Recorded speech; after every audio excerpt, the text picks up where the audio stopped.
Microsoft company తీసుకొచ్చాను.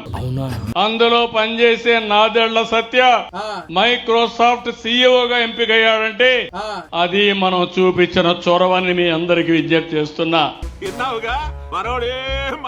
సత్య నాదేళ్ల గురించి తాను మాట్లాడతాడు. సత్య నాదేళ్లకు తానే స్ఫూర్తి అంటాడు. సత్య నాదేళ్లకు తానే ట్యూషన్ చెప్పానంటాడు. సత్య నాదేళ్లను మైక్రోసాఫ్ట్ సీఈఓగా కావడానికి తానే కారణం అని చెప్పి ఏదైతే చంద్రబాబు నాయుడు గారు గొప్పగా చెప్పుకుంటారో అదే సత్య నాదేళ్ల అధ్యక్ష ఏదైతే మైక్రోసాఫ్ట్ సీఈఓగా ఉన్నారో చంద్రబాబు నాయుడు గారు మైక్రోసాఫ్ట్ ఇక్కడికి వచ్చేస్తా ఉంది అని ప్రకటన చేసిన కొన్ని గంటల్లోనే మేము రావడం లేదు ఇక్కడికి అని చెప్పి ప్రకటన చేశారు అధ్యక్ష. ఈనాడు పేపర్ అధ్యక్ష అక్టోబర్ 21వ తారీఖున మైక్రోసాఫ్ట్ తన 11వ అభివృద్ధి కేంద్రాన్ని రాష్ట్రంలో ఏర్పాటు చేసేందుకు ముందుకు వస్తుందని ముఖ్యమంత్రి చంద్రబాబు నాయుడు గారు తెలిపారు. తెలిపిన కొన్ని గంటల్లోనే అదే సత్య నాదెళ్ల గారు మేము రావడం లేదు ఇక్కడికి అని చెప్పి ప్రకటన చేశారు అధ్యక్ష. చంద్రబాబు నాయుడు గారి పేరు చెప్తే ఇంటర్నేషనల్ సంస్థలు కూడా భయపడుతున్నాయి అధ్యక్ష.